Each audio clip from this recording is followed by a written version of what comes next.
So, believe it or not, this is the first poem that I ever wrote. In November 20th, 2006, took a course called Poetic Medicine from Shirley Service, who's sort of like University Hospital's poet. And why would I read this poem tonight? Well, the lady who inspired this poem is getting married this Thursday in Seattle. And she's not necessarily going to meet Bill Gates on that day, but they will walk the same paths on that day. So anyway, here's the poem.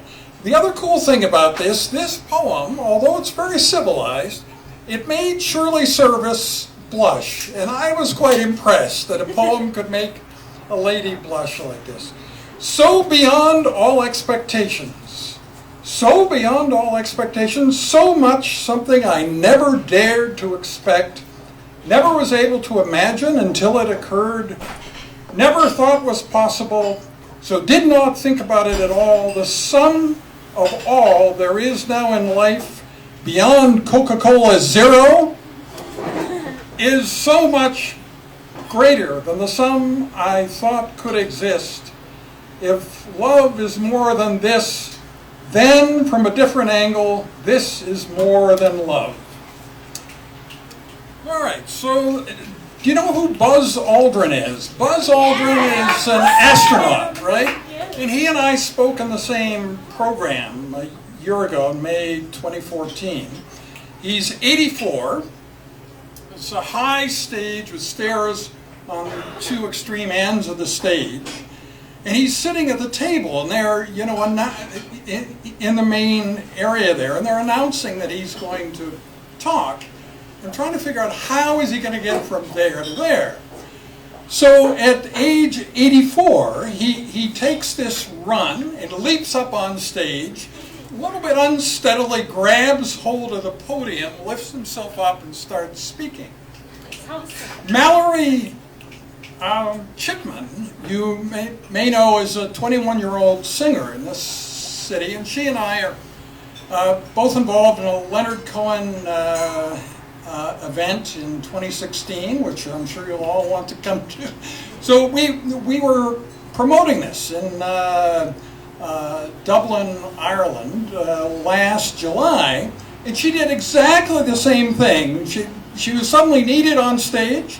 So rather than going up the stairs, she leaps from the, gallery. So I wrote this poem about the possible coming together of 21-year-old Mallory Chipman's powers in the world and Buzz Aldrin. So it's called Buzz Aldrin&You, Leaping on Stage, for Mallory Chipman.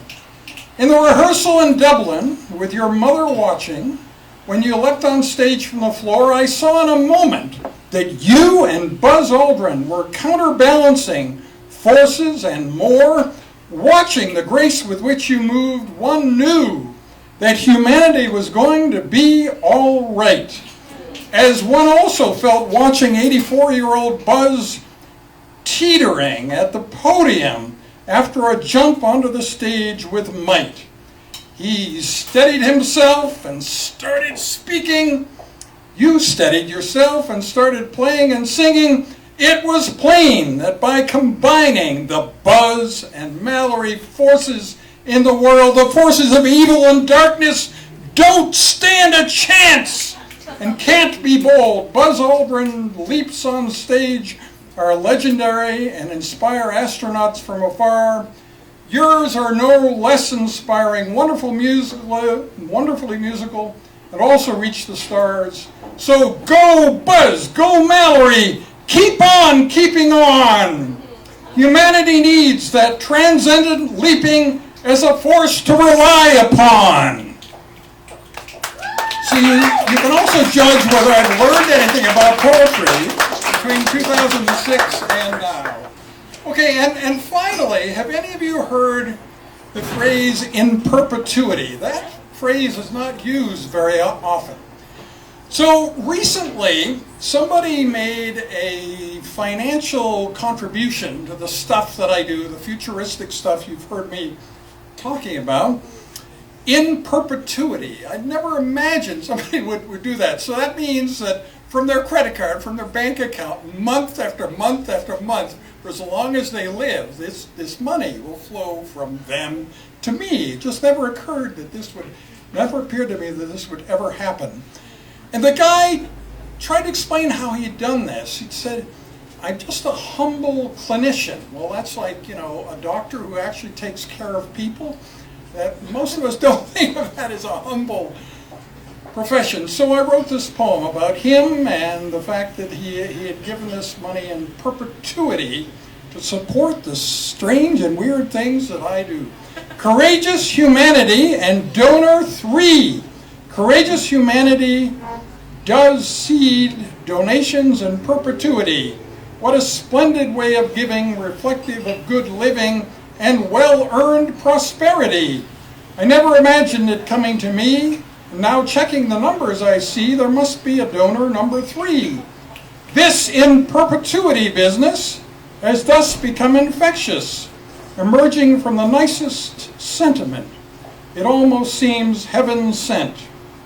Who knew that my futuristic musing would lead to a good friend choosing to do such a wonderful thing? Let the church bells ring.